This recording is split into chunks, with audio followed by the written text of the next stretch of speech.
Alright guys, so I'm just going to quickly go through the set. As you can see, this is where the model will be stood.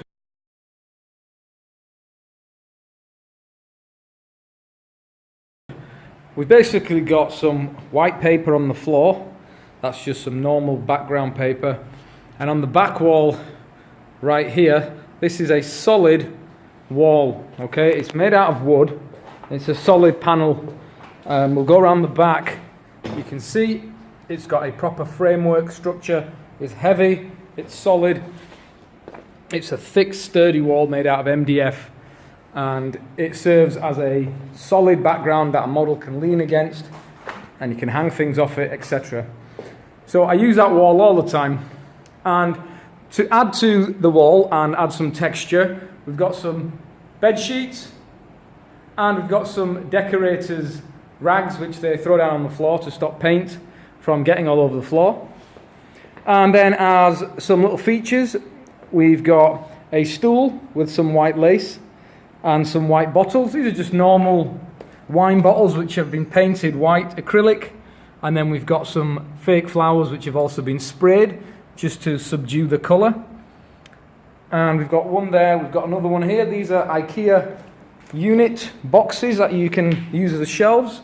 We've got a little bit of this frilly lace, again some more bottles thrown on some flowers on there as well, and the same thing going on the floor. So we've got like a triangular formation, 1, 2 and 3, and this allows me to shoot through this line here, which picks up these flowers and those in the background but still gets the model, which is nice. It's kind of like you're shooting through some items.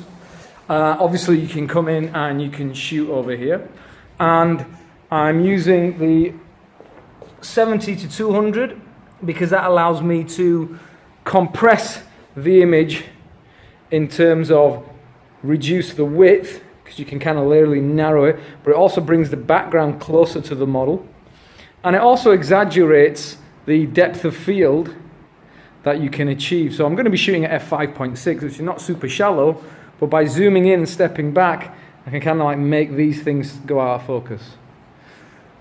Lighting, one key light, the Elinchcrom large octobox with the BX 500 RI strobe on a impact C-stand. That's diffusion material off because I'm using this as a diffuser, but it's much bigger. It's the 6x6 Lastolite Scrim with the diffusion material on some thick, heavy Elinchcrom light stands with impact grip heads. One there and one over there. So that is the setup. We've also got 2 foam panels there, foam board. They're actually not proper large foam boards. They're 2 shorter ones, a long one and a short one, which have been taped together and then taped again to another pair to create a V-flat, and I've just got 2 side by side. I'll just push this back in line. There we go.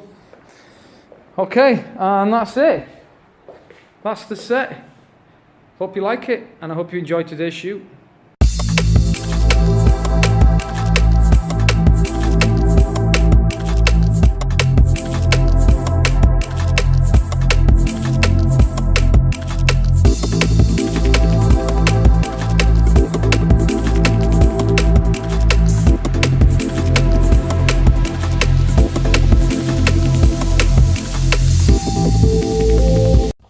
Alright everyone, so here we are in the editing portion of this video now, so I'm just going to go through the editing. Let's start off by first getting the white balance correct, so I'll click on the white balance tool here. I'll pick this white at the back. I'll then increase the exposure because it is a little bit underexposed for me. Could do with being a little bit brighter. I'll just check how that looks. Let's just boost it a little bit more. I'm just going to warm it up just a tad, around about there. I'll select the other image as well, and I will right click and I will sync settings, and I'll OK that. I'll just check this image looks fine. It's a little bit hot. I'll just bring it down a little bit just there. I'll have a look at both these two.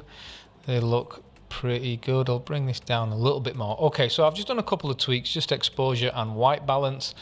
At this point I will also add a little bit of sharpening, 425 around about there, and I'll do the same here. And then I'll select both images and I will open these up in Photoshop. I wanted to show you both a full length shot and a 3/4. So let's start here with this image. This is going to be very quick. We've got a little blemish here, so I'll click the selection tool. I'll draw a little square around that. I'll have a look everywhere else. There's a little bit up here. And that looks okay. There's a little corner here. This will probably be a light stand. And that looks fine. And then I will hold down the Shift key and press backspace, content aware, and that will just zap all those little bits and just get them out of the frame altogether. So that's it in terms of cleanup. Regarding the floor, you can see it is a little bit dirty down here, and you have to really weigh up whether people are going to actually see that, especially when the image goes on the internet, and in this case it's really only going to Instagram for the client, so I know it's not really going to make a massive difference, but I will show you how to clean this up. But before I do that, I just want to add a little bit more exposure in the bottom half of the image. In hindsight, I think it would have been a good idea to have had another little light source, maybe down here, just kicking in a little bit more fill to light up the bottom. But I'll just do that quickly now in post. I'll do a curves layer. I'll up the curves into the middle. I will invert that mask, come in here with the gradient tool, and then I will draw a gradient from top to bottom, just lightening the bottom area, which in turn almost hides the blemishes there, brings a little bit more of a balanced exposure. And then just in this area I'll try maybe use the healing brush, and I'll do a couple of swipes making sure I'm on the actual background layer, and I'll just clean up some of those marks there. And that is about it. That's the most I'm really going to do, because again they are barely noticeable. Maybe just work that little back one out, and that is it. So in terms of editing, that picture for me is pretty much complete.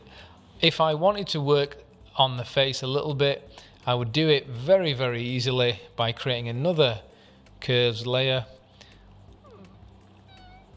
I would then invert that again. I'd take a brush, make sure my flow is at 3%, my opacity at 100, right click, make sure it's a nice soft brush, and then I would literally just paint in using nice circular motions, making sure I'm set to white, not black. And I would literally just paint in a little bit more light areas.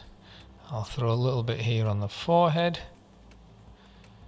just in these darker spots, just even that out there. I'll throw a little bit more light in here, and in here just under the eye, a little bit on the chin. I can zoom in and just add a little bit more there, and that would really be all I need to do. I could also use the healing brush if I need to, and I'll just work out any little areas of texture that I wanted to smooth out. A little bit on the nose here, a couple on the forehead. I'll just clean those very quickly, and that's it. That is literally all I'd want to do. I'll show you the before and the after, and that face is done. Remember, it's full length, and that's not really the focus. The skin, the light was beautiful on the face, the makeup was good. There's nothing really else more that needs to be done in that photograph, so that would be done. Let's move on to this image here. Again, this is straight out of camera, and you can see not only the quality of the 5D Mark III paired with the 70-200, but how the light and the fill and the bounce and everything that's working together is giving us a wonderful exposure on the face.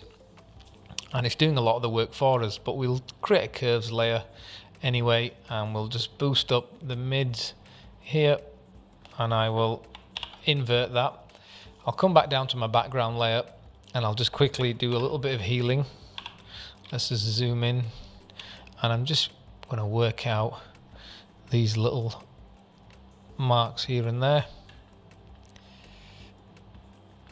and everything looks nice and tidy. Now if I was being really critical, I'd probably say the eyes are not as sharp as I would maybe want them. I think the focus was a little bit off on that one, but we're really only seeing that when we are coming in at this level of magnification, which is obviously a hell of a lot. I'm just cleaning up a few of those hairs as well. Yeah, so I'm really seeing those when I'm really close, and we wouldn't really be looking at things this close. Let's come back to our curves layer. Let's get our brush again, make sure it's set to white, and then let's paint a little bit of light in these areas where it is a little bit dark, and we'll just see what's happening there. Yep, sometimes it's so gradual, it's so incremental that you don't always think there's anything happening. It's only when you turn the layer off then you can actually see. So we're not doing any frequency separation, anything like that. We're just using good old dodging and burning, and in this case we're just doing more dodging right now, and it's just going to help us work out some of these values. And eyes look good. I don't really want to overly retouch this face. I don't want to start going in there and, you know, trying to get rid of every imperfection. I want to keep it natural as much as possible. Like I said, the makeup's good. The model's got lovely skin anyway.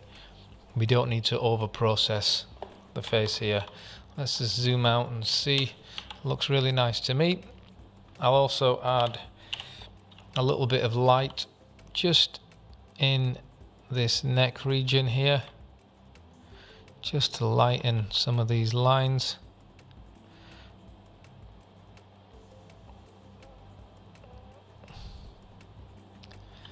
Again, nothing heavy, keeping it okay. And then I'll also just use a little bit of the healing just to clean up some of that.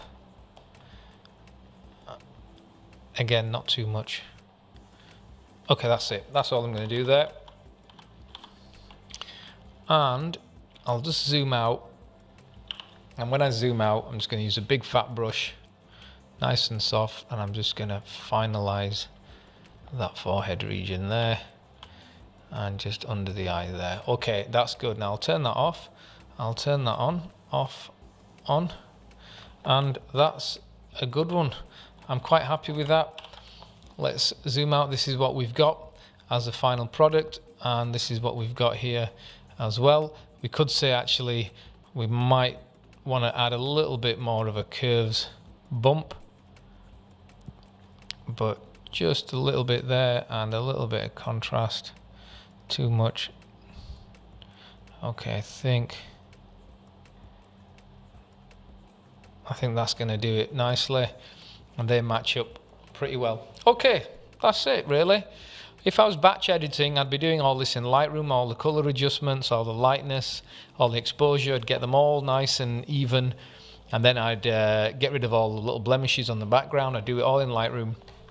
But for the purpose of this, I wanted to show you Photoshop, because I do know a lot of people are wanting to learn more Photoshop than Lightroom, because Lightroom is pretty straightforward.